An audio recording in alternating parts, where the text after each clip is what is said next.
Amen. Amen. Amen. Le sang de Jésus. Le sang de Jésus. Le sang de Jésus. Le sang de Jésus. Le sang de Jésus. Le sang de Jésus. Le sang de Jésus. Dans le puissant nom de Jésus que nous avons prié. Amen. Amen. Amen. Bien-aimés dans le Seigneur Jésus-Christ, bonjour ou bonsoir suivant le temps qui se passe là où vous êtes maintenant. Je suis apôtre Focam chrétien du ministère de John et Telto Ministry. Du ministère Jean chapitre 8 verset 32. Encore que la grâce et la paix de notre Seigneur Jésus-Christ soient avec vous et toute votre famille. Amen. Avant que nous ne commençons, papa, maman, je vais, comme d'habitude, vous conseiller toujours de mettre d'abord une cuillère à café d'huile d'onction dans votre bouche. Vous rincez votre bouche avec cela, vous la laissez dans votre bouche. En 2 minutes, au moins 2 minutes, une cuillère à café d'huile d'onction. Rincez très bien. Au moins 2 minutes avant que vous avalez. Mettez un peu d'huile d'onction dans votre 2 paumes de main. Frottez votre 2 paumes de main. Frottez-la. Frottez-la. Frottez votre front. Le front, c'est sur votre tête. Votre front, touchez vos cheveux avec l'huile d'onction. Touchez aussi votre nombril. Et ce que vous avez fait pour vous là, c'est justement ce que vous devez faire pour vos enfants. Pourquoi pas vos petits-enfants? Au moment, normalement même, principalement même au moment où ils sont en train de vouloir dormir. Pour que quand vous priez, l'Esprit de Dieu, pendant que vous visitez pour la guérison spirituelle, l'Esprit de Dieu pourra certainement visiter aussi toute votre famille. Tous ceux qui sont chez vous, qui sont dans la prière aussi. Alléluia. Amen. La question que vous devez vous poser certainement, c'est que mais je vais faire comment pour avoir l'huile d'onction? Oui, ce n'est pas difficile. Non, ce n'est pas difficile. Votre question aussi très normale. Soit la personne qui vous a donné cette prière, maintenant vous pouvez lui demander la prière pour que vous devez utiliser sur l'huile et l'eau, ou bien vous pouvez aller sur le YouTube. Dans l'un ou l'autre cas, le titre de ça, le titre de la prière que vous devez chercher à avoir, soit sur le YouTube, soit de la personne qui vous a envoyé cette prière, c'est comment prier sur l'eau avant de l'utiliser comme eau de vie. Comment prier sur l'eau avant de l'utiliser comme eau de vie. Vous allez dans le YouTube, vous prenez votre temps, c'est là-bas. Ou bien la personne qui vous a envoyé cette prière, vous lui demandez cela, il va vous envoyer, parce que c'est toujours la pièce d'entrée, toujours. Amen.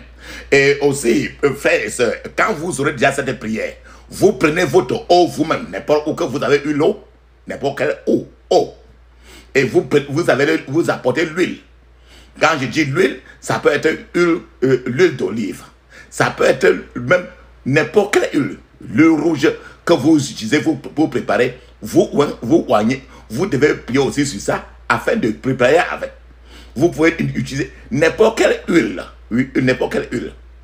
Quand c'est le cas de l'huile pour l'onction, c'est certainement l'huile d'olive. Bon, maintenant, n'importe quelle huile vous mettez devant vous. Mettez devant vous, vous devez prier sur ça ainsi. L'eau que vous avez mis devant vous, même si ce n'est qu'un seul gobelet, une seule bouteille d'eau, vous allez prier sur ça, et cette bouteille d'eau là, même si vous versez dans tout un puits d'eau, tout le puits d'eau va devenir eau bénie. Donc ce qui fait que quand vous priez ainsi, toute cette eau là, l'huile d'onction là va rester pour éternellement. Ça va rester toujours ainsi. Ça ne doit jamais perdre sa valeur. Pourquoi? Parce que quand vous mettez l'huile là devant vous et l'eau devant vous, vous suivez rien que tous les consignes de la prière que vous écouterez. Alors pendant que vous allez prier, le sang de Jésus va pénétrer dans l'eau. Le feu du Saint-Esprit va pénétrer dans l'eau. La parole de Dieu va pénétrer dans l'eau. Le pouvoir de Jésus-Christ va y pénétrer.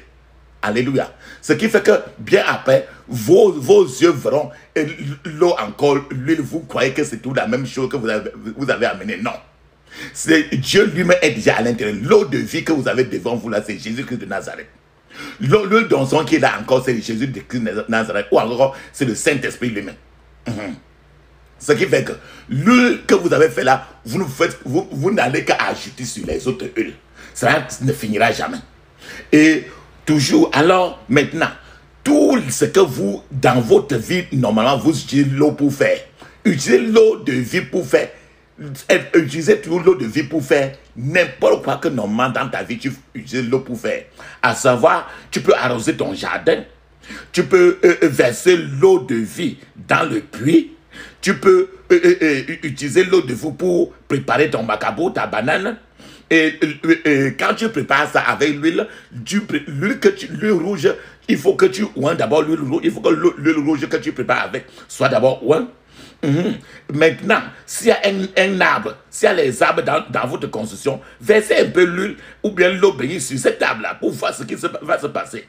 Ces oiseaux qui viennent le plus souvent, ces gens qui se transforment en oiseaux pour venir se mettre sur l'arbre-là, les gens qui se transforment en lézard ou en souris, ou en cafard ou en moustique pour venir chez vous, certainement quand vous allez vivre ainsi, ça va permettre à ce que soit loin de vous. Si vous ne permettez pas encore au diable d'entrer chez vous.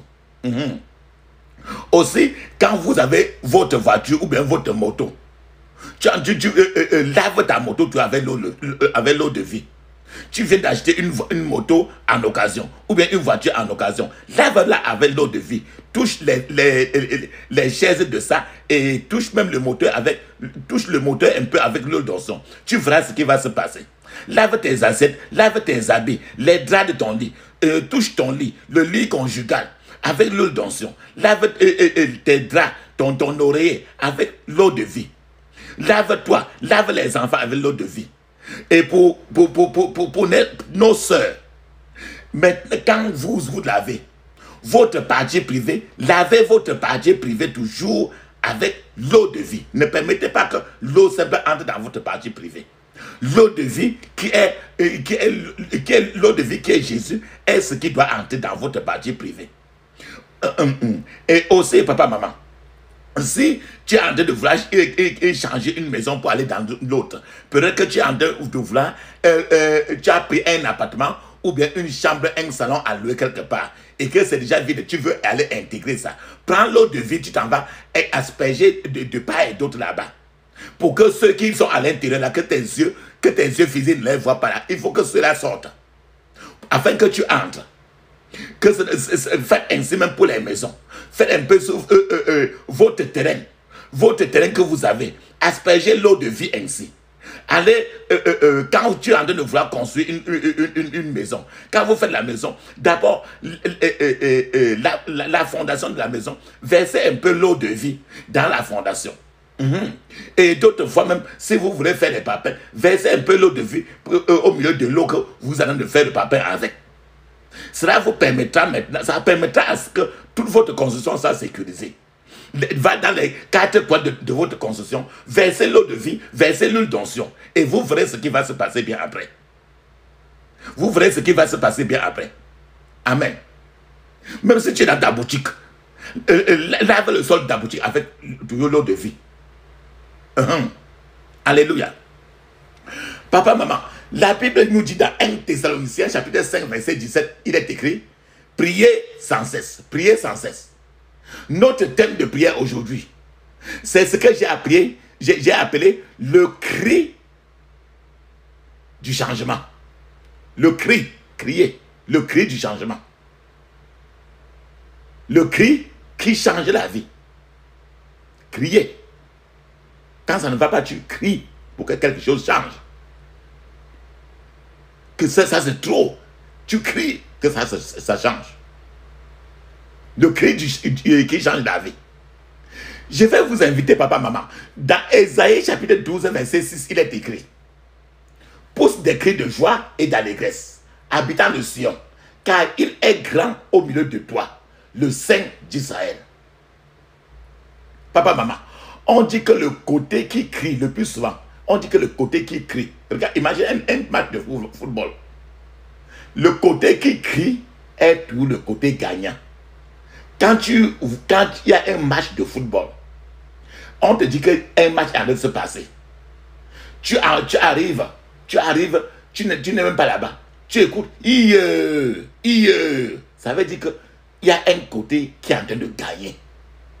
Donc on dit que le côté qui crie est tout le côté qui gagne. Lorsqu'il y a un match de football ou n'importe quelle compétition, on reconnaît l'équipe qui a le dessus grâce à l'atmosphère ambiante qui règne dans cette équipe-là. L'équipe qui se porte bien sera forte.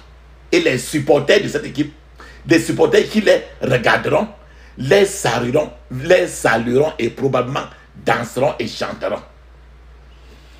L'autre camp qui s'engage sur le chemin de la défaite, sur le même stade de football, aura du mal à faire de son mieux et transpirera abondamment. Leurs visages ne seront pas brillants et leurs partisans les encourageront à persévérer s'ils peuvent gagner à la fin. Il est peu probable qu'ils dansent. Le côté qui est dans la défaite, la probabilité qu'ils dansent est très faible. Ce côté qui est dans la défaite pourrait chanter aussi. Mais leur chant demanderait probablement l'intervention de Dieu. On est ensemble. En réalité, quand tu es au front de la guerre, le camp qui gagne est dynamique, fort et crie les chants de victoire. Le camp vaincu ne pourra pas crier car il y a des cadavres de ses camarades gisant par-ci, par-là. La guerre est le plus son camp, comme ça. Cela signifie que l'armée a diminué en nombre. L'armée qui a perdu la guerre a diminué en nombre et même s'ils crient, leur voix ne sera pas aussi forte que celle du camp vainqueur. Leur chant ne sera pas celui de la victoire. Ce serait soit une supplication à Dieu, soit un abandon total de la situation. Dans le texte que je suis en train de que je vous ai lu tout à l'heure, Israël a senti la main salvatrice de Dieu et ne peut que crier de joie. Un cri n'est pas un son silencieux. Quand on dit crier là, ce n'est pas le silence. Un cri n'est pas un son silencieux. C'est un son fort qui est entendu par d'autres personnes et grâce à l'intervention, à l'intonation de ce cri-là. Le cri est toujours, l'intonation du cri est élevée. Les auditeurs sauront ce qu'il annonce par ce ton du cri. La Bible nous dit dans Psaume 56, verset 9, il dit, mes ennemis reculent au jour où je crie. Il y a le cri. Je sais que Dieu est pour moi. C'est le psaume 56. Il dit, mes ennemis reculent au jour où je crie. Parce qu'il parle à crier. Parce qu'il a crié fortement. Les gens ont suivi. Alors l'ennemi a peur comme Dieu a suivi. Il dit il faut qu'il va très vite en silence pour disparaître. Alors, papa, maman, quelle est la puissance derrière le cri du psalmiste? Il dit que quand il a crié, l'ennemi a fui. Pourquoi? Parce qu'on le retrouve dans... Il crie, l'ennemi fuit parce que la force du Dieu d'Abraham, ce qui est écrit dans Ésaïe 12, 6, car il est grand au milieu de toi, le Saint d'Israël.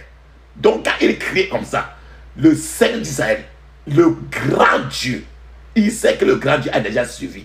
Et l'ennemi disparaît parce que la force du Saint d'Israël est la force du psalmiste dans cette prière. Je suis en train de vous dire que si vous êtes un très bon lecteur de la Bible, vous remarquerez qu'il existe dans la Bible de nombreux cris qui changent la vie des gens dans la Bible. Quand les gens crient au grand et le Saint d'Israël, les choses commencent à changer. C'est ça que nous avons appelé aujourd'hui le cri qui change la vie. le cri du changement dans la Bible. Je vais ouvrir maintenant la Bible et je vais vous donner l'exemple des gens qui ont crié. C'est le pour ça que je vous dis que quand vous priez, criez. Parce que quand tu cries, le Seigneur, Dieu a dit qu'il faut crier. C'est pour ça qu'il met ça dans la Bible. Je vais vous donner l'exemple des gens qui ont crié. Je commence par Jacob. Jacob a été la première personne à pousser un cri sacré dans la Bible. Jacob, après avoir trompé son frère Esau, et après être parti dans un pays étranger où il s'est réfugié pour que son frère Esau, son frère jumeau Esau, ne le tue pas, Jacob a décidé de revenir chez lui après de nombreuses années à l'étranger. Alors Jacob s'est repenti devant le Seigneur et a prié. Il s'est repenti de ce qu'il avait fait sur son frère. Il avait volé le droit d'aînesse de Esau, il a fui. Il s'est repenti au Seigneur et il a prié. Alors, Jacob a envoyé sa famille. Sa famille est restée seule. Un jour, cette nuit-là qu'il était seul, Jacob a lutté avec un ange. Et alors que le jour était en train de se lever, l'ange qui était en train de bagarrer avec Jacob a voulu partir. Mais Jacob a crié. Il n'a pas parlé. Donc, ce n'était plus les chuchotteries. Ou bien qu'on se donne des coups seulement en cachette, non. Jacob a crié qu'il ne le lâcherait pas, à moins qu'il ne le bénisse. Ce cri a marqué le début d'une chose nouvelle dans la vie de Jacob. C'était un cri de changement. C'était un cri qui a changé la vie de Jacob. En fait, l'ange envoyé par Dieu a d'abord changé le nom de Jacob. Puis, l'ange a béni Jacob. Ce récit que je viens de te dire, maintenant, papa, maman, se trouve dans la Bible de Genèse, chapitre 32, versets 24 à 26. À ce point maintenant, je prie pour vous que les flèches de prière que vous tirerez aujourd'hui changeront votre vie pour le mieux au nom de Jésus.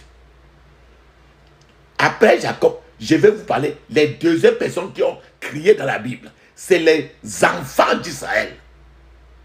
Quand ils étaient en Égypte. Les enfants d'Israël. Je vous dis encore dans Exode 2, verset 24 à 25, il est écrit: Dieu entendit leur gémissement et se souvint de son alliance avec Abraham, Isaac et Jacob. Verset 25, Dieu regardait les enfants d'Israël et il en eut compassion. Les enfants, quand tu regardes ce Exode 2, 24 à 25, ils ont crié. Les enfants d'Israël étaient en esclavage. Comme toi, regarde dans quel domaine de ta vie tu es vraiment esclave sur la terre. Les enfants d'Israël étaient en esclavage et lorsqu'ils ont crié à l'Éternel, l'Éternel les a exaucés et les a délivrés du pays d'Égypte. Donc ça veut dire qu'ils ont... Dieu a entendu leur gémissement. Gémissement. Gémissement. C'est des cris. Ouh! Ça, c'est gémissement très profond. Et il s'est rappelé de l'alliance avec Abraham, Isaac et de Jacob. Je prie à ce niveau pour vous encore que le Seigneur entendra votre cri aujourd'hui au nom de Jésus. Le troisième exemple que je vais tirer encore toujours dans la Bible pour vous montrer d'autres frères comme toi et moi qui ont crié, c'est quand ils ont crié que leur problème a été, que la vie a changé pour de bon. Le troisième exemple, c'est Jabet. C'est un frère qui s'appelait Jabet. J-A-E-B-E-T-S. À ce niveau-là, pour que tu le connaisses, je vais partir avec toi dans 1 Chronique, chapitre 4, verset 10. Il est écrit: Jabet a invoqué le Dieu d'Israël en disant: si tu me bénis et que tu étendes mes limites, si ta main est avec moi et si tu me préserves du malheur, en sorte que je ne sois pas dans la souffrance. Et Dieu accorda ce qu'il avait demandé. Ici, frère, ce verset de 1 Chronique 4, verset 10 a 4 grands points de prière que Jabez a crié à l'Éternel. Il a crié dans sa parole, il a formulé 4 points de prière en un seul verset. Le premier point de prière, c'est si tu me bénis. Deuxième, et si tu étends mes limites. Limite, ça veut dire qu'il était pauvre. Ta main est avec moi. Il veut la présence de l'Éternel. Et tu me préserves du malheur. Il ne veut pas lui les problèmes sur la terre, dans la société.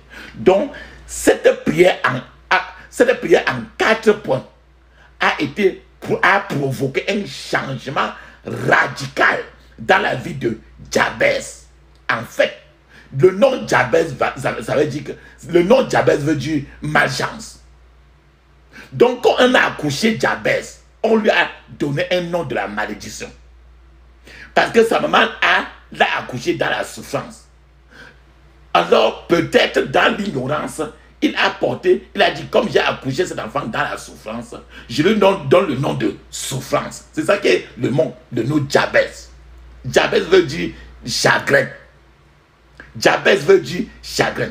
Donc, Jabez était né dans le chagrin. Et quand son nom est chagrin, partout il va, tout ce pourquoi toute sa vie devient une vie de chagrin. Papa, maman, quand je parle comme ça, regarde ton nom. Jabez était fatigué de ce nom-là. Alors, il a crié. Parce qu'à cause de ce nom, Jabez, rien n'avançait jamais pour lui. Et il était toujours avec le diable. Tous les démons le malmenaient. Tout le malheur était de son quotidien. Il avait toujours le malheur. Parce que Jabez veut dire chagrin. C'est un nom satanique. Et que ses parents lui ont donné comme ça, là, croyant que c'était bon. Et quand Jabez a crié, le Seigneur l'a béni et a élargi, a étendu ses limites. Le Seigneur a étendu les limites de Jacob. Ça veut dire que Jacob qui était pauvre à cause de son nom, le Seigneur maintenant a mis la richesse sur Jacob.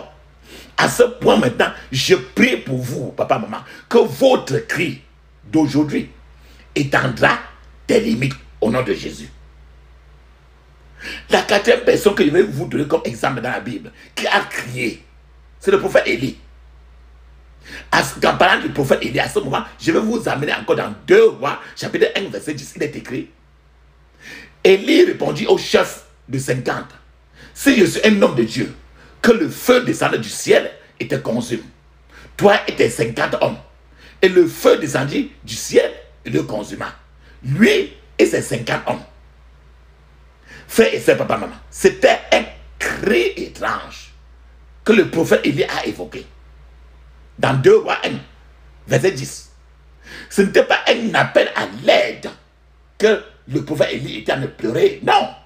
C'était un appel, c'était pas un appel à l'aide, ben, c'était un commandement. Et quand dans ses cris, il émettait un commandement et Dieu a honoré le commandement que le prophète Élie a fait. Le feu, du coup, est tombé du ciel pour brûler tous ces marabouts là qui étaient en train de se moquer du prophète Élie.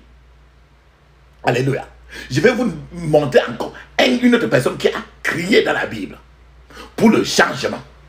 C'est quand le prophète Élie est parti, il a laissé Élisée pour le remplacer. Élisée maintenant encore a fait la même chose.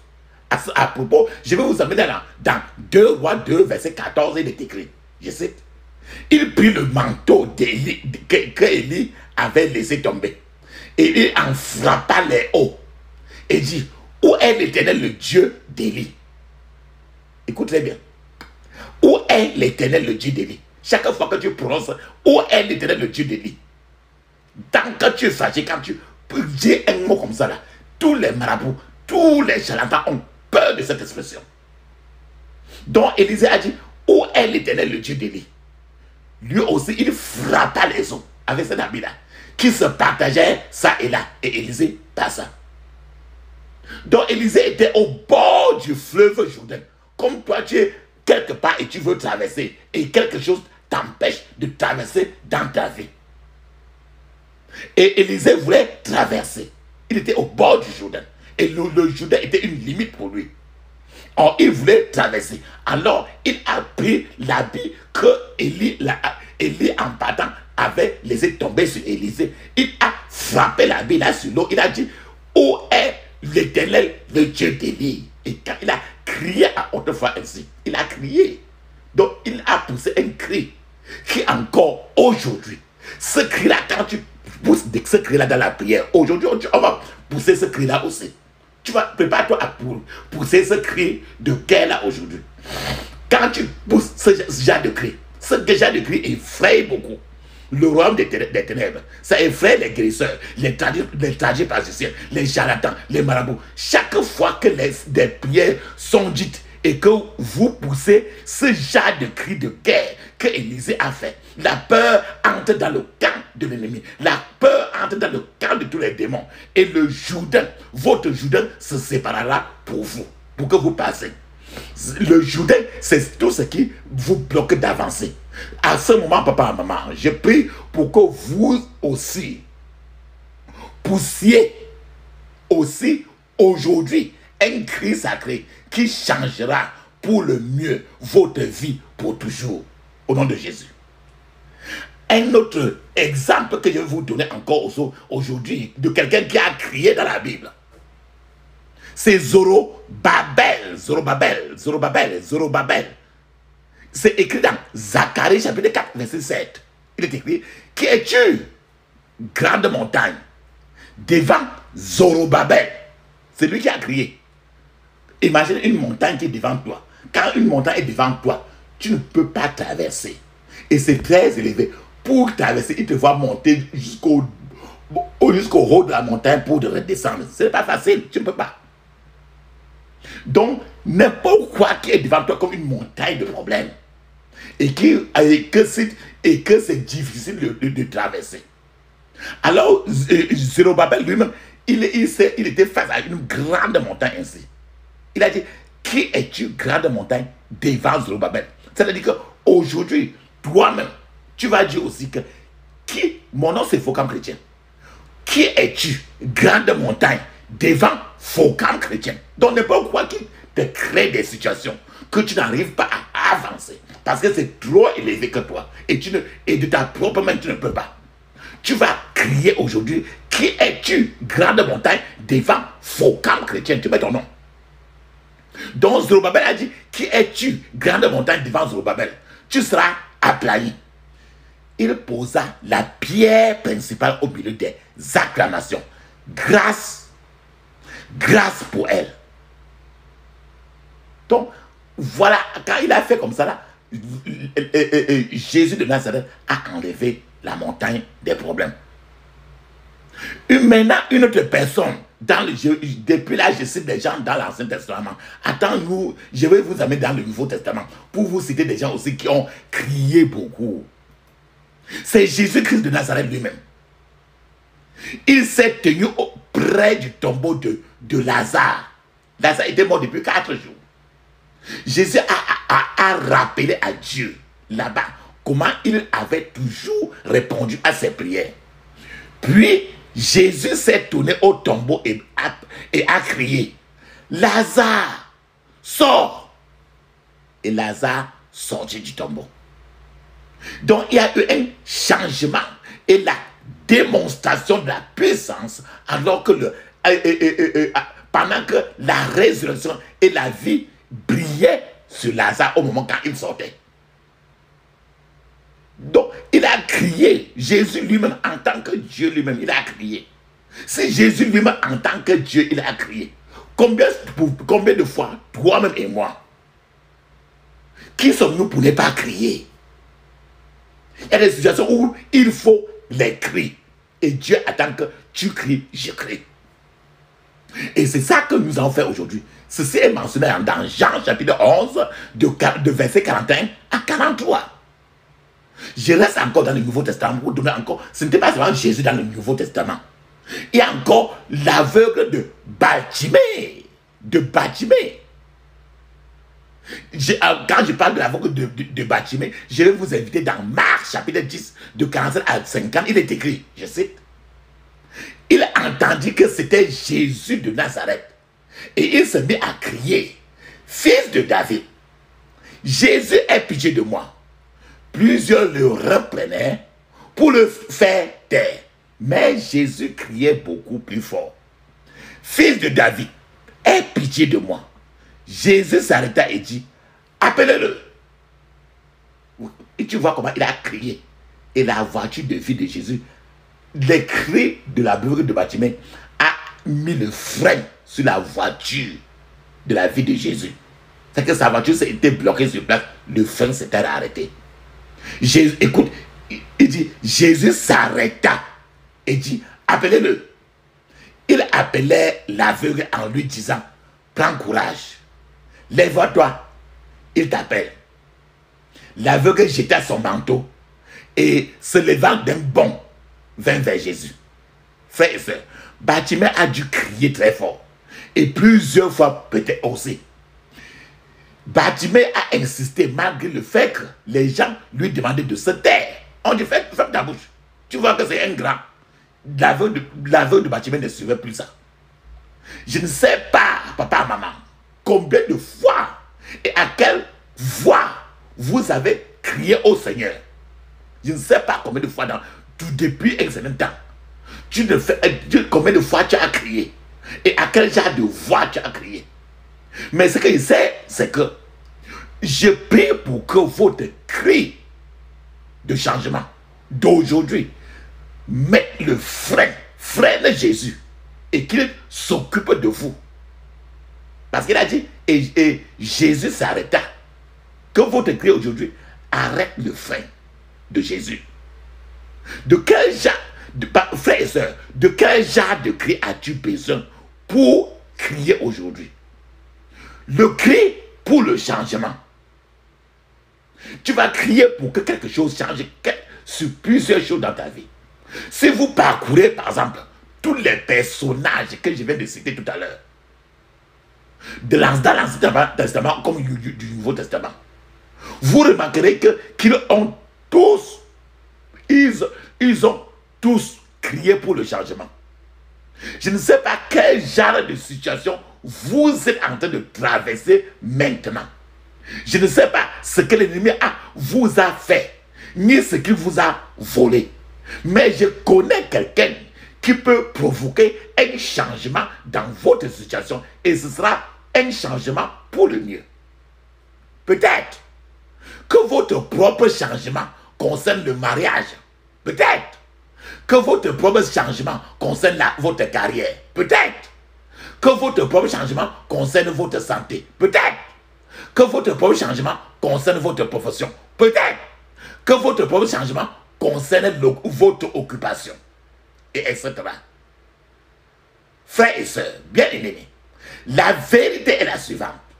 Soit vous changez, soit vous vous endurcissez. Je répète encore. Soit vous acceptez de changer, soit vous vous endurcissez. De l'un ou l'autre. C'est une chose terrible pour vous de permettre à l'ennemi de vous endurcir. C'est pour ça que je vous invite au changement pour le meilleur. Regarde un peu. Le béton, je dis le ciment, le béton est dur, non? Il ne peut pas grandir. Quand tu vois le béton est dur là, batté là, 10 ans, 20 ans, le même béton est sur place. Le béton est dur. Il ne peut pas grandir. C'est pour ça que j'ai dit que soit vous changez, soit vous endurcissez. Le béton ne peut même pas bouger. Plusieurs gens sont ainsi. Vous avez besoin d'un changement. Le mystère du changement est le suivant. Aucun changement n'est effectif sans inconvénient. Pour chaque changement, il y a toujours un inconvénient, quelque chose qui ne tient pas. C'est-à-dire qu'il y a toujours quelque chose qui fait mal dans le processus de ce changement-là. Aucun changement n'est effectif sans inconvénient. Pour que quelque chose change d'un point à un autre, il y a toujours une petite douleur. Il n'est pas assez commode de crier. Quand tu vois l'aveugle Bartimée crier, ce n'était pas un cri de paix. Parce que, imagine quelqu'un qui, toute sa vie, n'a jamais vu la lumière. Ses yeux sont toujours fermés. Imagine, donne-lui toute la terre et le ciel. Il ne peut jamais être tranquille là-bas. Donc, il n'est pas commode de crier. Quand on crie, le crier, ce n'est pas... Ce cri-là, ce n'est pas un cri où il y a la paix dedans. Il n'est pas facile de rester éveillé, d'organiser des veillées de prière nocturne. Non plus. Il n'est pas facile de faire des jeûnes et de rester plusieurs jours sans manger ni boire. Parce qu'on veut lutter pour quelque chose et tu finis même d'autres fois même par ne pas avoir de succès. Mais bien aimé papa, maman, vous ne pouvez pas résoudre un problème avec le même niveau de conscience que celui qui a créé ce problème-là en vous. C'est-à-dire que l'aveugle, Bartimée était un aveugle. Or, il était aveugle. Aveugle veut dire que ses yeux ne voient plus. Et depuis des années, il était reconnu. Il était un grand diplômé de l'aveuglage. Donc c'est comme ça qu'il était reconnu. Imagine, mets tes pieds un peu dans ses chaussures pour voir que à ce niveau-là, ce n'était pas un truc dans lequel lui, il avait la paix. Quand on lui a dit, ferme la bouche, il n'était plus là pour négocier avec qui que ce soit sur la terre. Non. Où Jésus s'arrête, où ça casse. Donc c'est pour ça qu'il est arrivé à un niveau où il veut le changement à tout prix. Donc à ce niveau-là, la personne qui avait mis les rendus aveugles, c'est que les démons qui l'ont mis rendu aveugle n'étaient pas de s'amuser non plus. C'est pour ça qu'il dit que tu ne dois pas résoudre un problème avec le même niveau de conscience que le pouvoir qui a créé le problème en toi. C'est que tu dois tu vas être plus agressif que eux. Beaucoup de gens détestent le changement, alors que le changement est la nature même du progrès. Tant que l'aveugle Bartimée restait ainsi, et ici n'accepte pas de changer, ses yeux ne s'ouvriront jamais. S'il ne criait pas, et s'il ne mettait pas, s'il ne bloquait pas le frein du mouvement de Jésus, il devait rester là pour toujours. Je suis en train de vous dire que si vous ne changez pas, vous ne grandirez tout simplement pas. C'est pourquoi les gens ont réclamé. C'est pour ça que tous les gens que j'ai cités tout à l'heure dans la Bible, ils ont crié pour le changement. Ils ont réclamé le changement. J'aimerais que vous aussi, à ce stade, réclamiez le changement. C'est-à-dire que vous criez aussi du changement. C'est-à-dire que, par exemple, que mon père, j'ai besoin d'un changement par le feu au nom de Jésus. Mon père, j'ai besoin d'un changement maintenant par le feu au nom de Jésus. Amen. Une fois que votre vie de prière aura changé, votre vie de prière aura changé, les choses changeront. C'est-à-dire que la température de votre prière, le rythme, les cadences de votre prière, c'est-à-dire que la Bible dit priez sans cesse. Vous avez trop de prières que nous vous soumettons tout le temps. Une fois que votre vie de prière aura changé, vous devez remarquer que plusieurs départements de votre vie vont changer.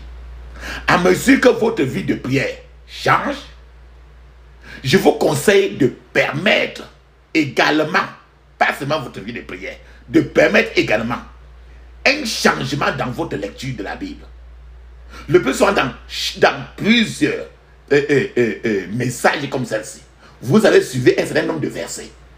Quand vous suivez ainsi, allez-vous encore dans la Bible pour la regarder et travailler par conséquent, et travailler dans le même esprit.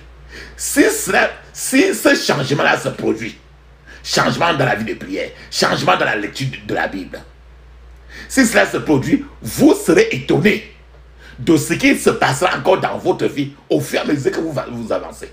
Si vous n'essayez pas de changer, bien aimé, l'ennemi vous mettra certainement dans une chambre sans porte.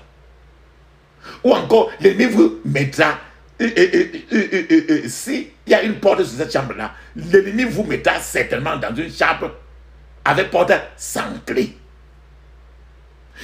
Qu'est-ce que je suis en train de vouloir vous dire? Certaines personnes se sentent trop bien.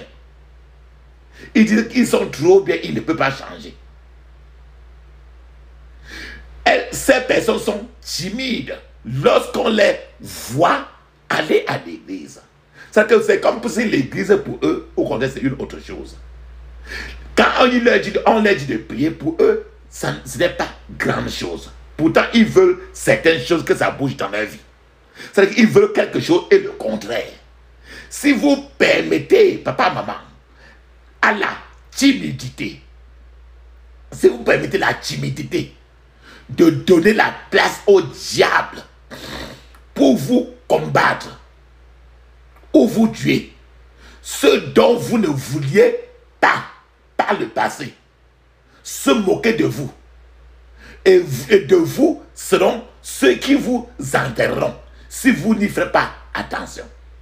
C'est-à-dire que permettez le changement par la prière, le changement dans la lecture de la Bible. Je prie à ce niveau pour que cela ne vous arrive pas dans le puissant nom de Jésus. Papa, maman, il n'y a aucun changement. Il n'y a aucun changement. Ce serait comme s'il n'y a aucun changement dans votre vie. Ce serait un peu comme sucer le lait d'une vache morte. Imaginez un instant. S'il n'y a pas de changement dans votre vie, c'est un peu comme sucer le lait d'une vache qui est morte. S'il n'y a pas de changement dans ta vie, c'est un peu comme ramer. C'est-à-dire que ramer sur un bateau qui est ancré. C'est-à-dire que tu montes sur le bateau et le bateau est attaché. Tu es en train de croire que le bateau bouge, pourtant c'est sur place. S'il n'y a pas de changement dans votre vie, c'est comme hiberner sa jambe sous une poule morte. S'il n'y a pas de changement, si vous ne permettez pas le changement dans votre vie, c'est comme s'inscrire à l'école de la stagnation. C'est-à-dire que s'il n'y a pas de changement dans ta vie, votre vie est totalement arrêtée. S'il n'y a pas de changement dans ta vie, dans votre vie, c'est comme verser du sel sur une plaie. Quand tu verses du sel sur une plaie, c'est pour renforcer encore vos douleurs. S'il n'y a pas de changement dans votre vie, c'est comme peindre les lèvres qui sont déjà d'abord blessées. Tu mets la peinture sur tes lèvres alors qu'il y a des blessures partout sur les lèvres. Imaginez un instant.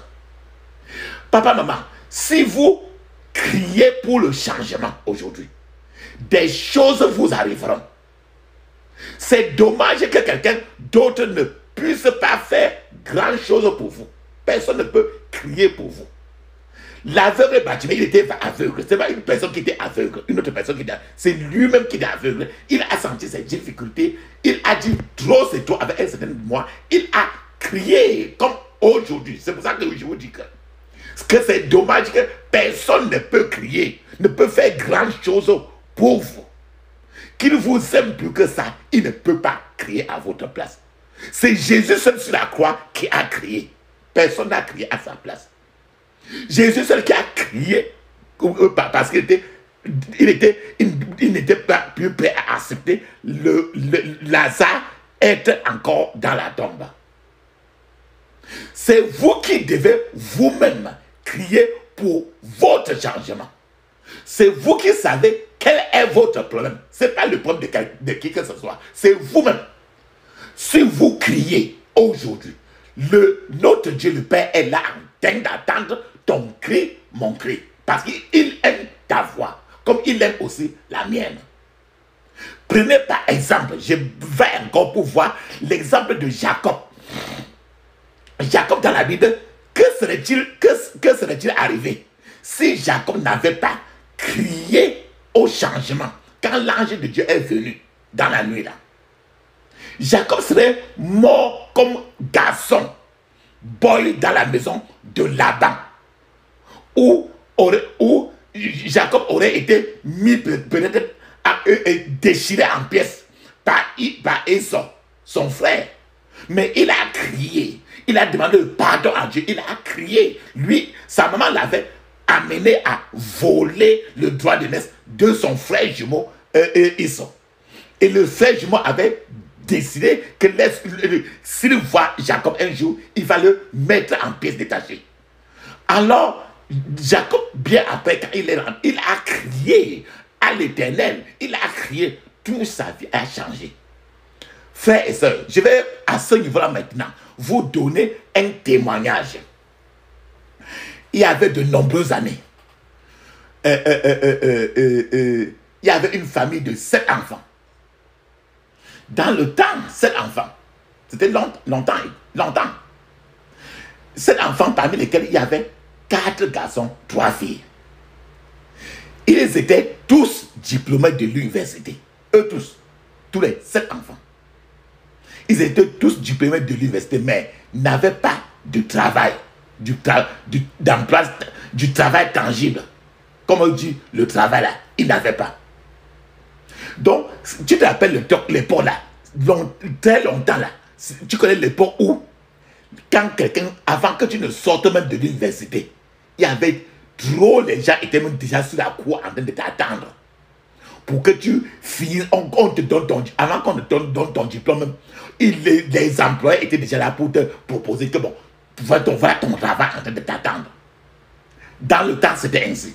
Donc, c'était à cette époque-là où les nouveaux diplômés se voyaient immédiatement proposer des emplois. Et par là, obtenaient leur diplôme et recevaient une voiture même. On leur donnait des voitures pour aller rouler à l'intérieur, des avantages, des maisons où ils devaient vivre ainsi. Tous les qualités d'avantages, on les donnait. Quand tu venais de sortir d'université avec des grands diplômes. Maintenant, là, c'était en ce moment-là. Mais une famille de 7 enfants, des diplômes d'université, eux aussi, ils sont sortis de l'université en ce moment-là. 2 d'entre eux ont quitté l'université avec les honneurs de première classe, mais n'avaient aucun travail tangible. Un travail comme ça. Deux étaient très... Ils sont sortis des premiers dans des grands niveaux à l'université, mais ils n'avaient pas de travail. De même, les filles, je vous ai dit qu'il y avait 4 garçons, 3 filles. Les filles, toutes les 3 filles, il n'y a aucun garçon, il n'y a aucun homme qui les a approchés, même les prononcer le mot mariage. Donc, ils étaient là comme ça, ils avaient fini l'école, mais ils sont calés à la maison. Donc, on dit quand une fille est calée à la maison, là, les 3 filles ils avaient tous les diplômes, mais sont calés à la maison. Aucun homme ne les demandait de se marier, ne venait les demander la main pour le mariage. Maintenant, un jour, tous les 7 ont décidé d'aller voir un charlatan. Un voyant traditionnel. Le charlatan leur a dit que la tête avait été échangée, qu'on avait échangé leur tête. Et ta tête, c'est ton destin. Ta tête, c'est ton école. Ta tête, c'est ton travail. Ta tête, c'est ton mariage. Le charlatan leur a dit que leur tête avait été échangée dans un échange satanique. Dans un lieu satanique. Et que cela signifiait que lui-même, le charlatan, ne pouvait pas, que cette personne-là ne pouvait pas prospérer dans leur vie. Ce charlatan-là a dit que ceux qui avaient échangé leur tête comme ça, là, leur destin comme ça, était plus puissant. Ils avaient plus de pouvoir que lui, le charlatan. Et quand c'est comme ça, il a dit que le charlatan a dit que le voyant a dit que quand c'est comme ça, lui-même il ne peut rien parce qu'il ne pouvait pas les aider parce que son pouvoir est léger. Le pouvoir de ceux-là qui ont changé de ça, leur pouvoir était plus que sa part. Alors les 7 personnes, ils ont décidé de se rendre, ils ont décidé de partir dans une plage, quelque part, on appelle une plage, on appelle ça Bar Beach, B-E-A-C-H. Ils sont partis à un endroit qu'on appelle Bar Beach pour... on dit que... les gens disent que quand on part là-bas, tu rencontres tous les prophètes. Ça veut dire que les Kamsi, les voyants. En réalité, la place là, les gens disent comme ça, mais en réalité, c'est un lieu des prophètes, des apôtres de Satan lui-même. Mais ils sont toujours en blanc. Pourquoi tu crois que c'est le ciel même? Alors, ils ont tous couru là-bas. Alors, et quand ils sont partis là-bas, ils ont contacté un prophète. C'est un voyant. Au moment où le voyant était en train d'étendre la main mettre sur la tête de l'un d'eux pour dire qu'il était en train de vouloir bénir. Imagine un instant, il étend la main comme ça pour mettre sur la tête. Et l'un des frères là, il a un peu clignoté l'œil comme ça. Il a ouvert l'œil, il a vu l'intérieur des yeux de ce prophète, de ce voyant là. Il a regardé l'intérieur de ses yeux. Il s'est rendu compte que les yeux là étaient tout blancs. Et que dans ses yeux, la partie noire de l'œil là n'existe même pas. Et que la partie noire là, qu'on appelle pupille, P-U-P-I-2-L-E, la partie noire là n'existe même pas à l'intérieur. Et que les yeux sont, il n'y a que le blanc, il n'y a pas le noir. Quand il a regardé comme ça, son cœur a frappé. Il a crié à haute voix. Alors il s'est retiré, il a enlevé la main. Il s'est retiré. Il est parti, il s'est retiré. Il a dit non, je ne vais plus là-bas. Et tous les autres l'ont suivi. Tous les seuls ont fui. Parce qu'ils ont vu le prophète là. En fait, le corps c'est le prophète, mais à l'intérieur c'est Satan lui-même.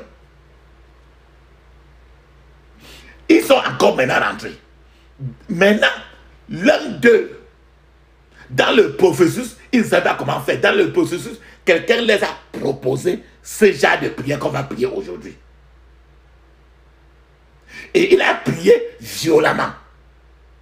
L'une des prières qu'il priait, il disait que tout pouvoir qui veut échanger mon destin pour l'inférieur meurt au nom de Jésus. Tout pouvoir qui veut échanger mon destin pour l'inférieur meurt au nom de Jésus. Alors l'un des frères, ainsi, quand quelqu'un l'a introduit dans nos prières ainsi, et quand il a prié, il a violemment prié. Cette nuit-là, un serpent a rampé dans leur chambre, parce que eux tous, ils vivaient dans une seule chambre à 7. Un serpent a rampé dans leur chambre en passant par la fenêtre. Eux tous, ils dormaient tous dans la même pièce. Le serpent s'est dirigé droit vers le seul là qui avait prié ce genre de prière suffisamment. Et le serpent là s'est enroulé autour de lui. Les autres ont vu le serpent et sont réveillés et sont sortis en fuyant. Lorsque ce frère s'est réveillé, il a vu le serpent, il s'est souvenu de la prière, de ce qu'il disait, tout pouvoir qui veut échanger mon destin pour les inférieurs, meurt au nom de Jésus. Quand il s'est réveillé, il a vu le sang, il s'est rappelé de la prière, ce qu'il disait. Alors il a encore répété que tout pouvoir qui veut échanger mon destin pour les inférieurs meurt au nom de Jésus. Et quand il a dit meurt au nom de Jésus, à haute voix, à la surprise, à la stupéfaction de tous, le serpent s'est déroulé, s'est étiré, et comme si le serpent était électrocuté. Ce serpent est tombé par terre. Boulon! Et quand il est tombé par terre, ce même serpent a disparu sur place. Le lendemain matin, comme c'était ainsi dans la nuit, le lendemain matin, le frère, ce frère-là qui a eu à prier ainsi, il s'est débarrassé de ce serpent. Il a reçu 3 lettres de travail qu'on lui proposait, parmi lesquelles il devait choisir lui-même lequel travail aller. Alors il était maintenant face à un problème. Lequel doit-il choisir parmi les 3 travaux? Le pouvoir avait changé de main. Il a crié pour le changement. Il est maintenant en train de voir comment faire pour choisir le travail. C'est le changement. Les autres frères, ses autres frères et sœurs, ont vu aussi, ils ont compris, ils ont vu ce qui s'est passé pour le gars. Le résultat de sa prière. Ils ont couru, chacun a maintenant fait pression pour entrer dans la prière. Pour prier les mêmes prières. Frères et sœurs, l'appel au changement n'est pas du tout commode. L'appel au changement, il y a toujours quelque chose qui traverser d'un point à un autre, il y a toujours des choses qui ne sont pas faciles. La personne pourrait transpirer. Et même si les gens se moquent d'elle, elle n'écoutera pas. Il gardera son objectif. Le serpent s'est venu comme ça pour l'effrayer, pour qu'il dise, pour qu'il laisse. Mais lui, le frère, il était diplômé de l'université. Il était fatigué d'être pauvre au quartier avec à peine tant de diplômes qu'il a fait à l'université. Alors lui, il n'était plus prêt. Quand il a crié ce serpent-là, le serpent qu'il avait enroulé, que le serpent le morde encore, il ne s'en lui disait plus rien. C'est pour ça qu'il dit que l'appel au changement n'est pas du tout une commodité. Et qu'on se moque de toi, toi tu sais ce que tu vis et tu ne veux plus, tu veux le changement. Je suis en train de vous dire que quoi, papa, maman? Il y a des cris que je veux que vous criez maintenant. Et je peux vous assurer que votre situation changera si vous le pensez vraiment. Cependant, pour que ces cris fonctionnent vraiment pour vous, vous devez abandonner votre vie au Seigneur Jésus-Christ. Vous devez naître de nouveau afin que votre cri parvienne à lui et qu'il opère un changement dans votre vie. C'est un désastre si vous n'abandonnez pas votre vie à Jésus-Christ pour que vous puissiez crier efficacement pour un changement. Vous devez reconnaître le fait que Jésus a un changeur dans le Seigneur, qu'il est un changeur. C'est quelqu'un qui change. Jésus est celui qui change les situations et les circonstances pour répondre aux besoins de ses enfants. À tes besoins, à mes besoins. Papa, maman. Mais le point de départ de ce cri de changement est une relation personnelle avec le Seigneur Jésus-Christ. Ceci n'a rien à faire avec le fait que vous allez à l'église. Ceci n'a rien à faire avec le fait que vous êtes pasteur ou révérend ou pasteur ou quoi que ce soit. Ceci n'a rien à faire. Vous, ceci au contraire, vous devez lui abandonner aujourd'hui votre vie et votre totalité. Si tu n'as jamais à un moment ou à un autre pris la décision d'abandonner tes voies pécheresses pour suivre le Seigneur Jésus, je vous conseille de le faire maintenant, là où vous êtes. Tout ce que vous avez à faire est de reconnaître seulement le fait que vous êtes un pécheur et que vous ne pouvez pas vous approcher au trône de la grâce. Dans votre état de pécheur, papa, maman, frère et soeur, confessez donc vos péchés au Seigneur Jésus. Oh Dieu, nommez ces péchés un à un, ne globalisez jamais. Ne dis pas que j'ai péché, vraiment pardonne-moi au nom de Jésus. Ne dis pas ça, parce qu'il sait tous les virgules. Il peut te montrer même tout l'écran, depuis quand on t'a conçu même, jusqu'au moment où je te parle de tout ce que tu as eu à faire. Ne jongle pas. Nommez ces péchés-là un par un pour lui demander, pour lui demander de vous pardonner et de vous purifier de toute injustice.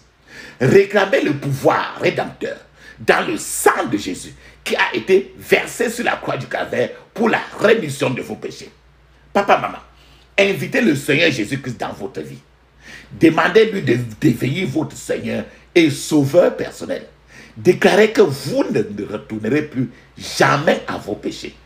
Dites au revoir au diable et entrez dans le royaume du Seigneur. Papa, maman, asseyez-vous. Je vous félicite pour cette décision que vous venez de prendre. Je prie pour que cela soit permanent dans votre vie, au nom puissant de Jésus. Je prie aussi pour que le Seigneur vous soutienne avec sa main droite de justice au nom de Jésus. Je prie aussi pour que Dieu écrive votre nom dans le livre de vie et que rien n'efface votre nom de ce livre de vie encore.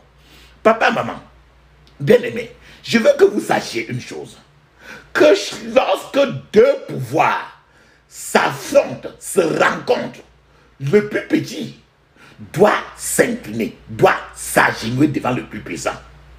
C'est par nécessité. Je veux que vous sachiez que si vous priez pour un changement, maintenant, vous criez pour passer d'une étape à une autre. L'aveugle Bartimée est passé de l'étape d'aveugle à l'étape de quelqu'un qui voit. Vous criez pour passer d'une étape à l'autre. Vous criez parce que vous voulez que quelque chose se passe, se produise. La Bible dit dans Ésaïe chapitre 60, verset 1, lève-toi, brille, car ta lumière est venue. Cela signifie qu'il y a des gens qui sont déprimés, qui ont besoin de se lever. Et aussi que d'autres gens sont endurcis, qui ont besoin de briller. Ces cris sont destinés à faire agenouiller vos ennemis, qu'ils le veuillent ou non. Si votre destin a été transféré ou échangé, comme je vous ai relaté le cas de ces enfants, si votre destin a été transféré ou échangé, ce destin vous sera restitué. Peu importe que le voleur soit mort ou bien que le voleur soit encore vivant, ça ne veut rien dire. Dieu, il n'a pas de compte à rendre. Il fait ce qu'il veut. Si Dieu a besoin de tuer, si Dieu a besoin de rétrograder, si Dieu a besoin de transférer quoi que ce soit, ou quelqu'un pour que vous arriviez là où vous êtes censé être, alors il le fera quand il trouve cela nécessaire. Dieu a dû tuer, écoute très bien, Dieu a dû tuer les premiers-nés des Égyptiens avant que Pharaon autorise les Israélites à quitter l'Égypte. Après que les Israélites ont quitté l'Égypte, Pharaon encore, ses chevaux et ses chars ont poursuivi les Israélites de façon têtue. Et eux tous maintenant ont péri dans la mer Rouge avec ceux qui étaient avec lui. Avec ceux qui étaient avec lui. Ce pharaon-là. Frères et sœurs, bien-aimés, savez-vous que votre vie ne doit suivre aucun modèle maléfique? En d'autres termes, savez-vous que votre vie ne doit suivre aucun mauvais modèle? J'espère encore plus. Il est possible que votre arrière-grand-parent, grand-père, il est possible que votre arrière-grand-père, votre grand-père, votre père souffrait de certaines maladies, ou encore était polygame, ou encore ne se sont jamais mariés mais ont eu des enfants, ou encore étaient pauvres, ou encore étaient des parias ou bien les bons à rien. Et vous avez également commencé à voir des signes de ces genres de choses se produisent dans votre vie à cause de la génération. Peu importe à quel stade se trouve la chose, vous devez crier aujourd'hui et le rejeter. Et il y aura un changement dans votre vie. Peut-être que la vie a été difficile pour vous. Vous ne l'appréciez pas du tout. Vous n'avez pas dû faire ce que vous voudriez faire. Il se peut que vous ne puissiez rien vous permettre. Vous êtes peut-être si pauvre que vous ne pouvez à peine vous pouvez à peine vous nourrir. Papa, maman. Ensuite, vous devez réclamer un changement. Vous devez crier pour un changement radical. Toute situation qui ne vous convient pas doit être éliminée aujourd'hui de votre vie. Peut-être que vous voulez servir le Seigneur et que quelque chose vous empêche. Il faut crier pour un changement aujourd'hui. Je vous propose, papa, maman, les prières aujourd'hui qu'on doit faire ensemble, en espérant que vous les prierez avec une sainte agressivité. Mais vous devez d'abord parler au Seigneur au préalable. Demandez-lui de vous pardonner tous vos péchés et toutes les façons dont vous avez encouragé l'ennemi à altérer, à détruire votre vie. Papa, maman, maintenant, nous devons entrer dans la prière ensemble avec agressivité, en vous assurant que quelque chose se passera. Alléluia. Amen. Jésus, par ton sang précieux, enlève mon iniquité. Regarde-moi, Dieu au des cieux, dis-moi que tu m'as pardonné. J'ai longtemps erré, cœur rebelle, mais j'entends ta voix qui m'appelle. Au pied de ta croix, maintenant, tout confus, brisé, je me rends blanc, blanc, blanc, blanc, plus blanc que neige, blanc, plus blanc que neige, lavé dans le sang de l'agneau, je serai plus blanc que la neige. Oh, le fardeau de mon péché, Dieu très saint est trop grand pour moi. Je veux en être délivré. À cette heure, oh, relève-toi. Jésus, viens, sois ma délivrance. Seul tu peux calmer ma souffrance. Au pied de ta croix, maintenant, tout confus, brisé, je me rends blanc, blanc, blanc, blanc, plus blanc que neige. Blanc, plus blanc que neige, lavé dans le sang de l'agneau. Je serai plus blanc que la neige. Oh Jésus, ton sang précieux a lavé mon iniquité. Oui, tu m'as répondu des cieux, ton amour m'a tout pardonné. Je te contemplais et je pus croire qu'en toi j'ai complète victoire. Au pied de ta croix, maintenant, je me lève triomphant, blanc, blanc, blanc, blanc, plus blanc que neige, blanc, plus blanc que neige, lavé dans le sang de l'agneau. Mon cœur est plus blanc que la neige. Amen. Papa, maman, ferme tes yeux maintenant, ouvre ta bouche, sois agressif. Crie ainsi. Je couvre mon esprit, mon âme, mon corps, toutes mes possessions du sang de Jésus. Je couvre mon esprit, mon âme, mon corps et toutes mes possessions du sang de Jésus. Dans le puissant nom de Jésus, j'ai prié. Amen. Ferme tes yeux. Je vous ai dit que Dieu doit se lever pour que... Je vous ai parlé des gens qui sont toujours assis, ils n'arrivent pas à se lever. Ils sont déprimés. Il faut que Dieu se lève et que tu te lèves et que tu brilles. J'ai parlé de ça dans Ésaïe 60, verset 1. Ferme tes yeux, crie ainsi. Que Dieu se lève et que je me lève et brille au nom de Jésus. Que Dieu se lève, ferme tes yeux, et que je me lève et brille au nom de Jésus.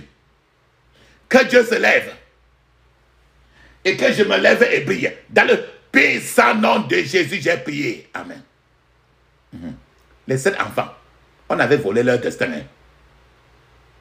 Peut-être ta part a été volé. Ferme tes yeux, crie ainsi. Mon destin volé.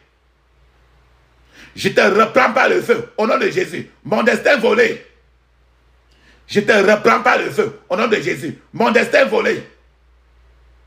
Je te reprends par le feu. Dans le puissant nom de Jésus, j'ai prié. Amen. Je vous ai dit que peut-être que ton père, ton arrière-grand-père, ton grand-père, ton père, peut-être ils étaient polygames. Ils avaient des enfants, mais non mariés. Peut-être ils étaient des fornicateurs, des ainsi de suite, ainsi de suite. Tout ça, oh, tu es sorti de cette ligne-là. Peut-être c'est pour ça que tu ne te maries pas. Peut-être pour ça que tes choses ne marchent pas. Et je dis que tu dois crier aujourd'hui pour qu'il y ait un changement. Les choses, les modèles des ténèbres dans ta lignée familiale, tu ne dois pas subir les conséquences des péchés de tes ancêtres. Ils étaient ainsi. Ils étaient trop acidiques, trop pauvres, trop vauriens par exemple. Passaient toute la journée au comptoir à boire les vins de palme. Passaient toute la journée au comptoir à manger la cola, à jouer au lido. Pendant que c'est la femme seule qui est toujours au champ en tant qu'esclave. Aujourd'hui, peut-être, tu te retrouves sans travail. Parce que ton arrière-grand-père passait tout le temps. Tout son travail, c'était le sexe. C'est le modèle des ténèbres. C'est le modèle des ténèbres qui est dans ta lignée familiale. J'ai parlé d'arrière-grand-père, de grand-père et de père. Peut-être que toi aussi aujourd'hui, tu vois certaines choses qui viennent de la génération. Ces choses-là ne doivent pas. Tu dois crier que tu ne veux plus. Fais-moi tes yeux ainsi. Tout modèle des ténèbres dans ma lignée familiale. Tout modèle des ténèbres dans ma lignée familiale. Ma vie n'est pas votre candidate.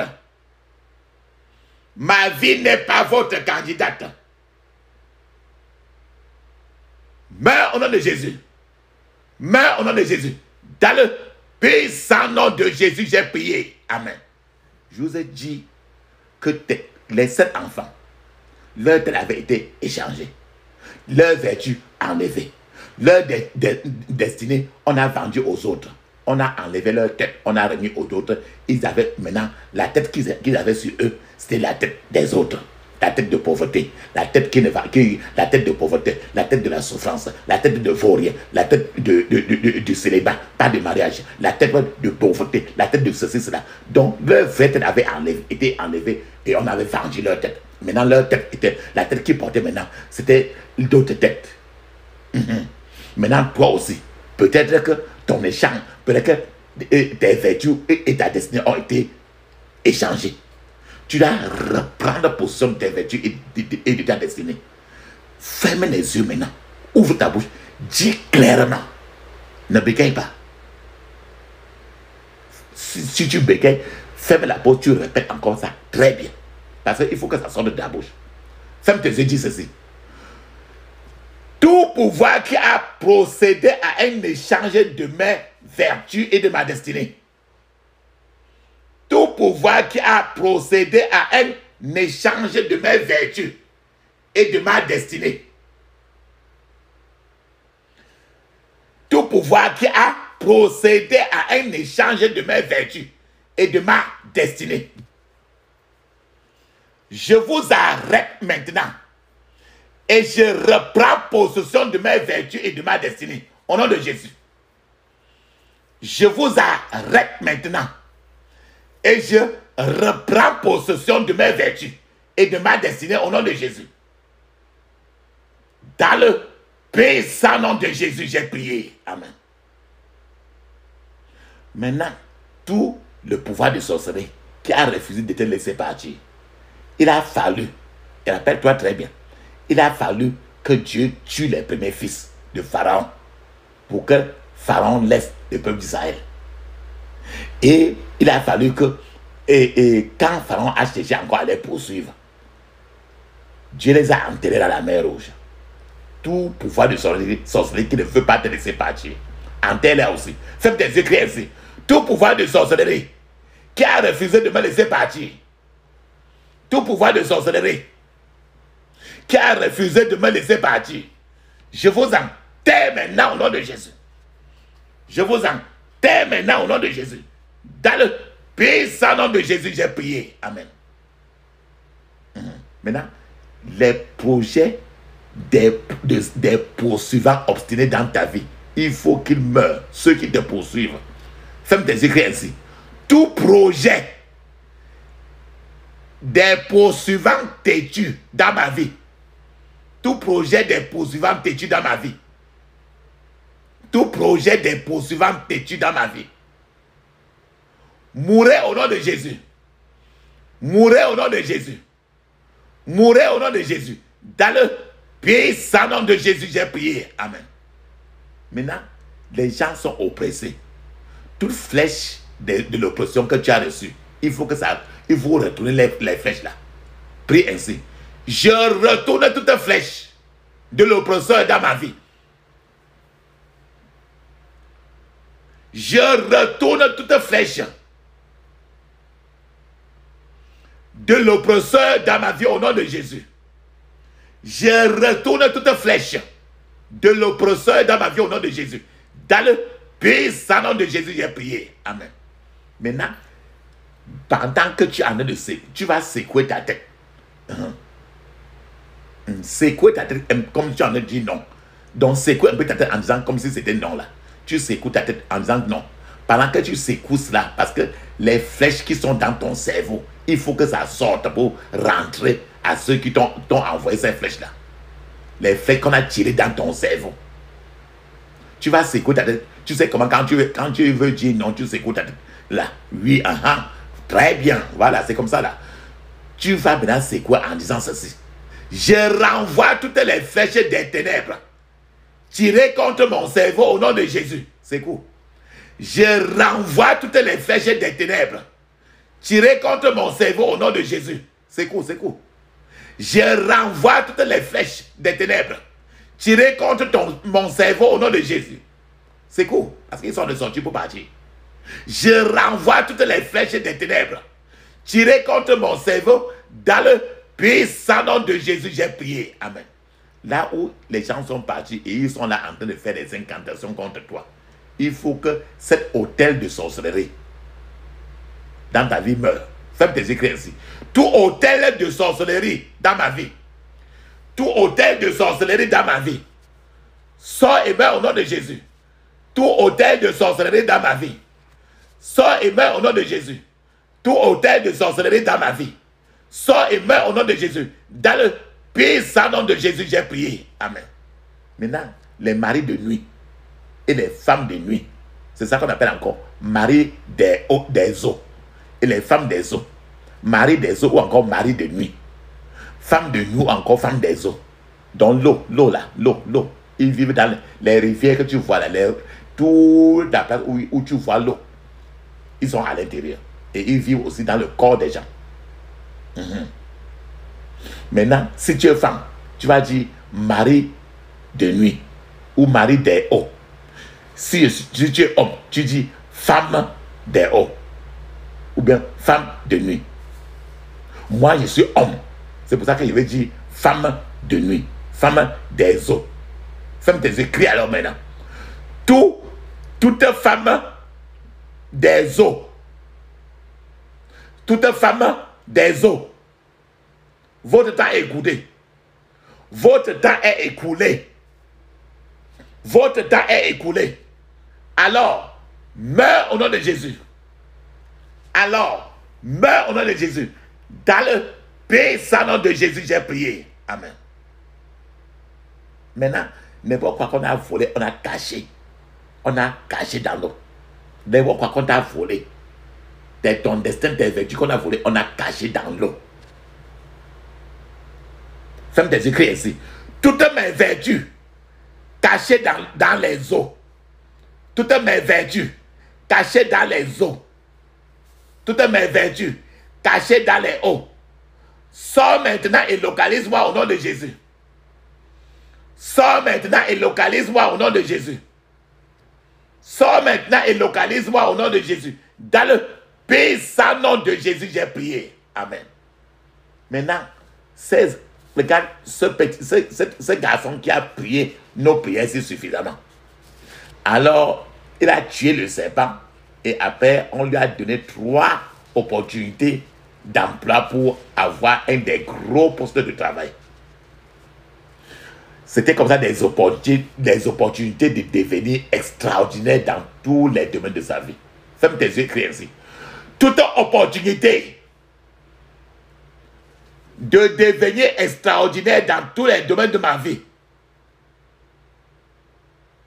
Toute opportunité de devenir extraordinaire dans tous les domaines de ma vie. Localisez-moi maintenant au nom de Jésus. Localisez-moi maintenant par le feu au nom de Jésus. Dans le puissant nom de Jésus, j'ai prié. Amen. L'esprit de distinction et d'excellence. Tu as besoin de ça. Pour que partout où tu passes, tu es distingué. Tu es excellent. Fais-moi tes écrits ici. Esprit de distinction et d'excellence. Esprit de distinction et d'excellence. Possède ma vie par le feu. Au nom de Jésus. Possède ma vie par le feu. Au nom de Jésus. Possède ma vie par le feu. Dans le puissant nom de Jésus, j'ai prié. Amen. Quand le garçon là a prié, le jour suivant, il a eu 3 propositions d'emploi. Donc, c'était des témoignages qui ont... Et quand c'est comme ça là, il a eu trop de propositions d'emploi. Et avec ça, tous ses autres frères et soeurs ont commencé à courir maintenant pour faire la prière ici. Donc, ce sont des témoignages qui provoquent de nouveaux miracles. Donc, il faut que des témoignages deviennent. Mais des témoignages qui vont provoquer de nouveaux miracles. Fais tes écrits ainsi. Témoignages qui provoquent de nouveaux miracles. Témoignages qui provoquent des nouveaux miracles. Bombarde la totalité de mon être. Au nom de Jésus. Bombarde la totalité de mon être. Au nom de Jésus. Bombarde la totalité de mon être. Dans le puissant nom de Jésus, j'ai prié. Amen. Maintenant, tous les 3 enfants, là, les 7 enfants comme ça, là, ils avaient des obstacles. Il y avait des obstacles sataniques à leur grandeur. C'était leur destin qui avait été transféré. Maintenant, toi-même aussi, tous les obstacles que Satan a placés pour que tu ne deviennes pas grand, il faut que cet obstacle-là finisse. Fais tes écrits ainsi. Obstacle satanique à ma grandeur. Obstacle satanique à ma grandeur.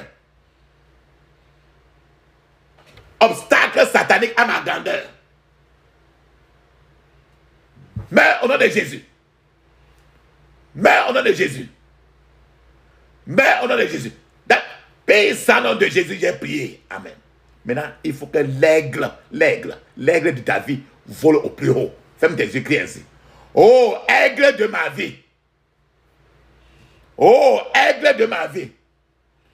Vole au plus haut au nom de Jésus. Oh, aigle de ma vie. Vole au plus haut au nom de Jésus. Oh, aigle de ma vie. Vole au plus haut au nom de Jésus. Dans le puissant nom de Jésus, j'ai prié. Amen. Tu as entendu parler de Jabez. Son nom de Jabez, le nom de Jabez voulait dire malchance. On lui a donné malchance parce qu'on l'a accouché dans la souffrance. Et mais il a senti ça, il a crié à Dieu et que Dieu change sa situation. Dieu a changé sa situation. Toi-même aussi. Ce Dieu de Jabez, tu vas l'appeler pour qu'il change ta situation aujourd'hui. Fais-moi tes écrits ainsi. Oh Dieu de Jabez, change ma situation aujourd'hui au nom de Jésus. Oh Dieu de Jabez, change ma situation aujourd'hui au nom de Jésus. Oh Dieu de Jabez, change ma situation aujourd'hui au nom de Jésus. Dans le puissant nom de Jésus, j'ai prié. Amen. Il y a les gens qui ont dit que tant qu'ils sont vivants, tu ne peux pas t'en sortir. Tant qu'ils sont vivants, tu peux avoir le travail. Tant qu'ils sont vivants, tu ne peux pas te marier. Tant qu'ils sont vivants, tu peux avoir un bon emploi. Donc, tous ceux qui ont juré que tu ne deviendras rien tant qu'ils vivent, il faut qu'ils meurent aujourd'hui. Le serpent là est entré par la fenêtre, s'est attaché à lui, il a crié encore. Ce serpent là, le feu de Dieu a électrocuté le serpent, il est tombé et mort. C'est quelqu'un qui était transformé en serpent. Et quand tu vas suivre bien après qu'il est mort. Et il est mort pour qu'il ait le travail. Fais tes écrits ainsi. Tout pouvoir qui a juré que je ne deviendrai rien tant qu'il vit. Tout pouvoir qui a juré que je ne deviendrai rien tant qu'il vit. Meurs au nom de Jésus. Meurs au nom de Jésus. Meurs au nom de Jésus. Paix sans nom de Jésus, j'ai prié. Amen. Frère, la Bible dit qu'à tes résolutions répondra le succès. Tu atteindras ton objectif. Que cela plaise ou non à tes ennemis. Tu vas dire ça. Ferme tes yeux, ainsi. J'atteindrai mon objectif. Que cela plaise ou non à mes ennemis. Au nom de Jésus. J'atteindrai mon objectif. Que cela plaise ou non à mes ennemis. Au nom de Jésus. Dans le puissant nom de Jésus, j'ai prié. Amen. Maintenant, le cri de Jabez, le cri de Jacob, pendant que Jacob criait, l'ange de Dieu était en train de l'aider pour changer son nom.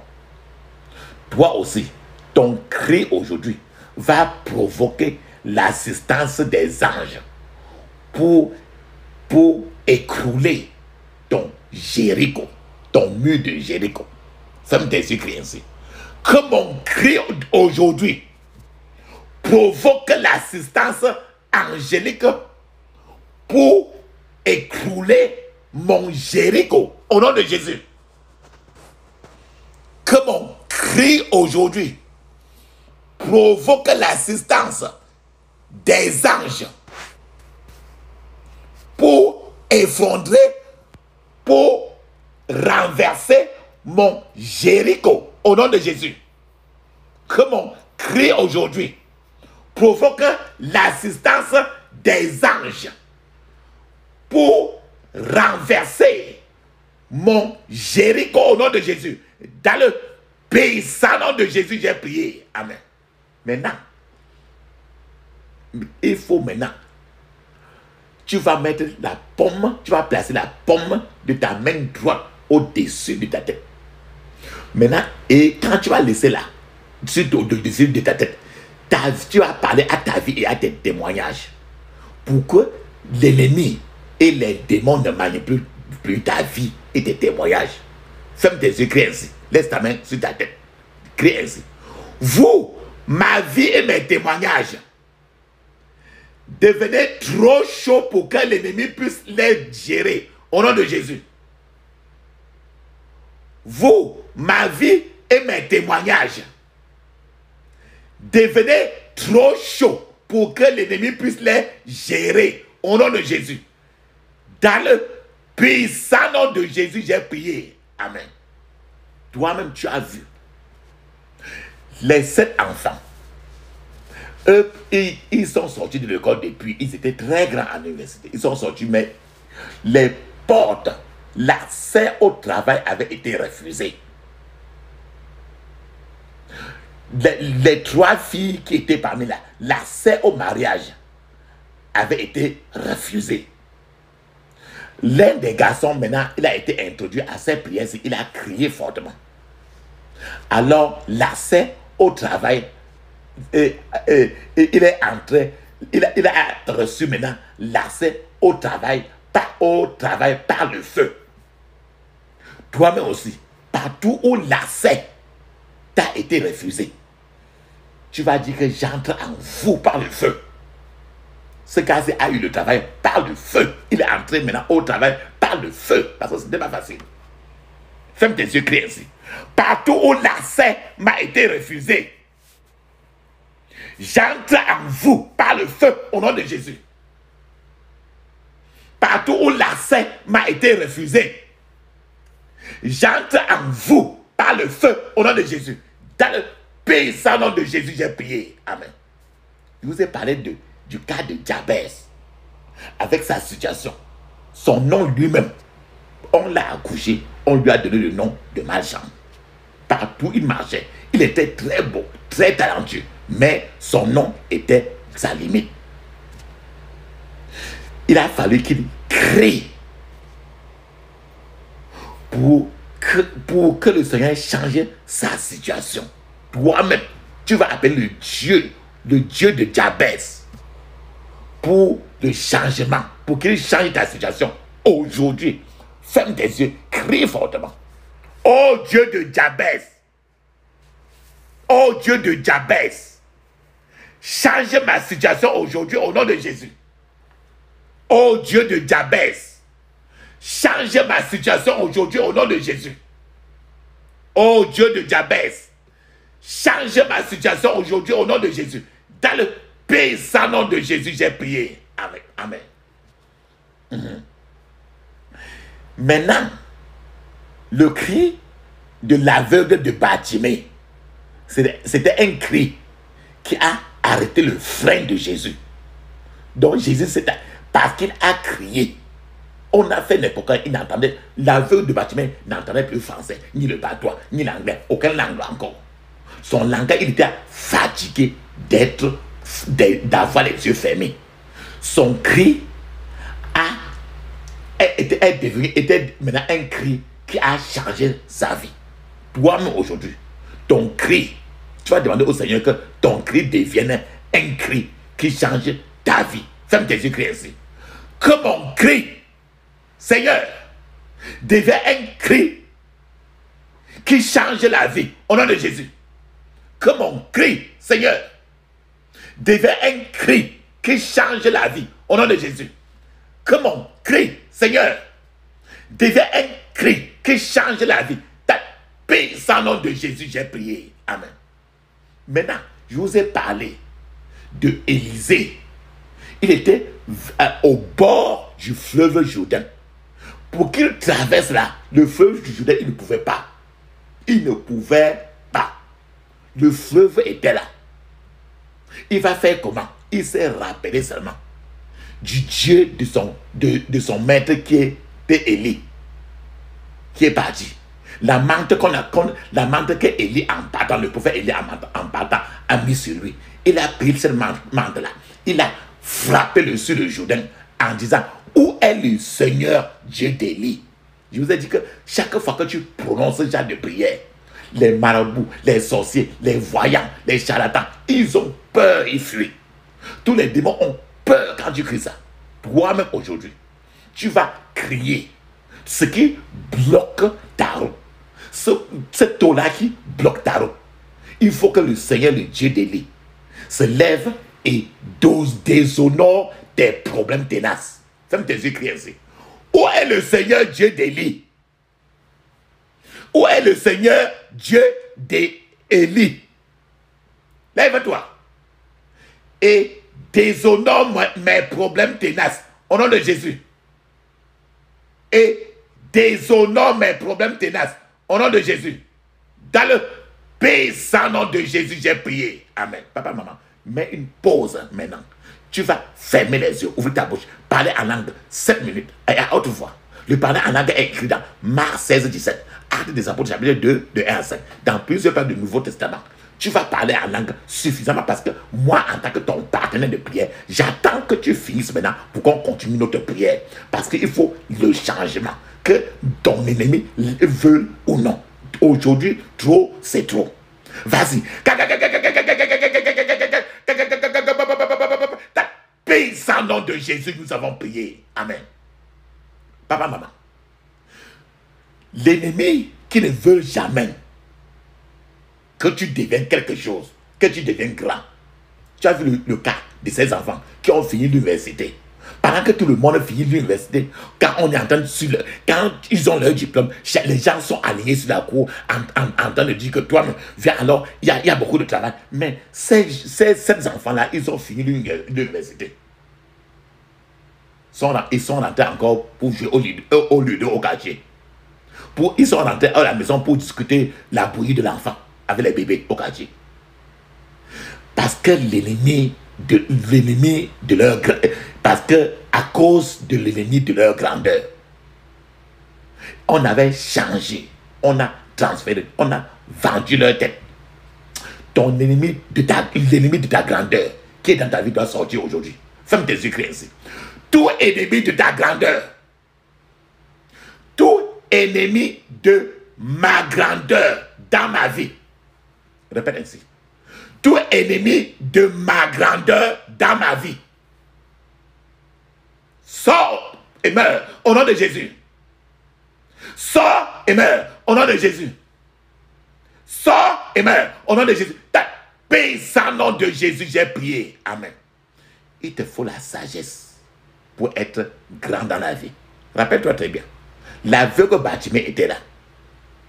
Depuis les yeux, il ne voyait jamais. Il savait que Jésus passait. Et il savait que Jésus, il peut passer là-bas et ne plus jamais passer. Et il savait que Jésus était à mesure d'ouvrir ses yeux. Alors, s'il restait sur place, il restait tranquille. Il dit que non, Jésus sait que je suis ici.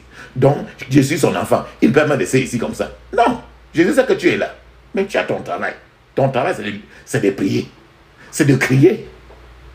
Il a eu la sagesse pour être grand dans la vie. Il a eu la sagesse que... Et on l'a bousculé, on l'a dit, tais-toi. Un aveugle que toi. On l'insulte, ça ne dit rien. Il savait qu'il faut qu'on va le pousser. Mais ça, on l'a dit, ferme ta bouche. Un aveugle comme toi, ça ne lui dit rien. Donc il avait la sagesse pour être grand dans la vie. Sa sagesse était de pouvoir résister à tous ceux qui sont en train de lui dire de rentrer pour être toujours dans sa poubelle qui était depuis toute sa vie. Toi aussi, tu dois recevoir la sagesse pour être grand dans ta vie. Ferme tes yeux, crie ainsi. Je reçois la sagesse pour être grand dans la vie. Au nom de Jésus. Je reçois la sagesse pour être grand dans la vie. Au nom de Jésus. Je reçois la sagesse pour être grand dans la vie. Au nom de Jésus. Dans le puissant nom de Jésus, j'ai prié. Amen. Maintenant, les opportunités de parvenir à la grandeur, des opportunités de parvenir physiquement et spirituellement à la grandeur. Il faut que ces opportunités-là viennent. Là, cet enfant qui a prié beaucoup, le serpent est venu et il a prié, le serpent a été mort. Il a eu 3 opportunités déjà pour devenir grand. Donc, toi aussi, il te faut des opportunités pour parvenir physiquement. Il a eu le travail. Et il faut qu'il ait des opportunités pour parvenir aussi spirituellement. Et que ça te localise par le feu. Ferme tes yeux, ainsi. Opportunité. Opportunité de parvenir physiquement et spirituellement à la grandeur. Opportunité de parvenir physiquement et spirituellement à la grandeur. Localisez-moi par le feu au nom de Jésus. Localisez-moi par le feu au nom de Jésus. Dans le puissant nom de Jésus, j'ai prié. Amen. Maintenant, il faut que le sang de Jésus parle grandeur à ta vie. Le sang de Jésus parle. Il faut que le sang de Jésus bénisse avec la grandeur. Ferme tes yeux, crie ainsi. Sang de Jésus parle grandeur dans ma vie. Au nom de Jésus. Sang de Jésus parle grandeur dans ma vie. Au nom de Jésus. Sang de Jésus parle grandeur dans ma vie. Dans le puissant nom de Jésus, nous avons prié. Amen. Papa, maman, ferme les yeux, ouvre ta bouche. Ne dis aucun mot. Ne dis même pas merci. Ne dis même pas amen. Parce que nous avons appelé le Dieu d'Élie. Et quand tu appelles le Dieu d'Élie, il répond toujours par le feu. Rappelle-toi très bien. Le prophète Élie, c'est le prophète que notre Dieu, Dieu le Père, le Fils du Saint-Esprit, il a utilisé le prophète Élie pour descendre le feu sur la terre pour la première fois.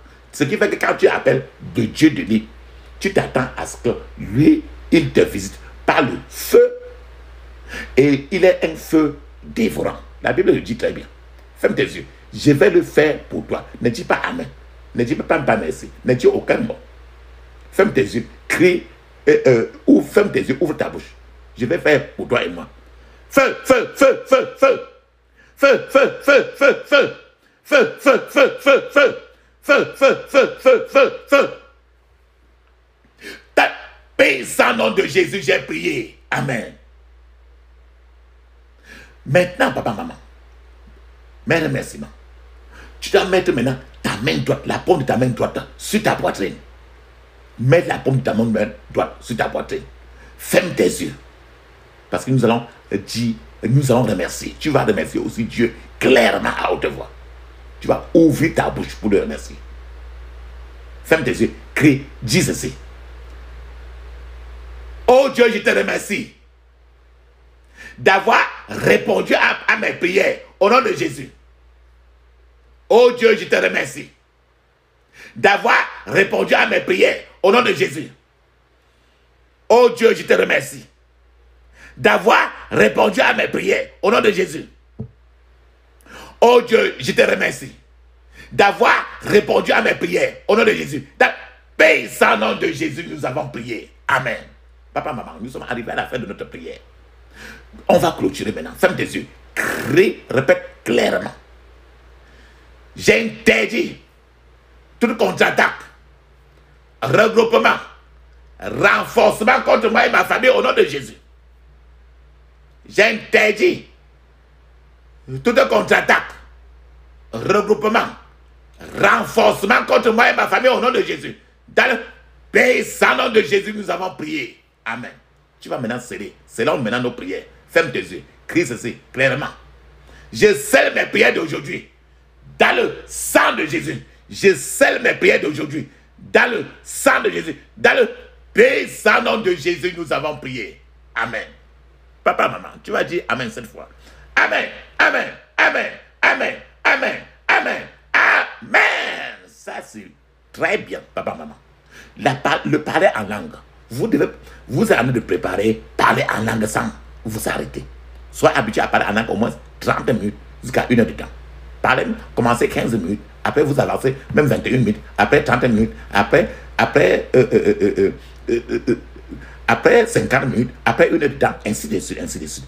Parlez en langue pendant que vous êtes en train de balayer votre sol, pendant que vous êtes en train de préparer, pendant que vous êtes en train de conduire la voiture, pendant que vous êtes en train de cultiver, pendant que vous êtes en train de parler en langue. Et après que nous allons prier aujourd'hui, papa, maman, on va parler en langue maintenant 7 minutes. Mais j'insiste que vous parlez en langue 30 minutes et 1 heure de temps. Après tout ça, ayez le temps aussi de louer le Dieu pour le remercier. Alléluia. Allons-y. Parlons en langue.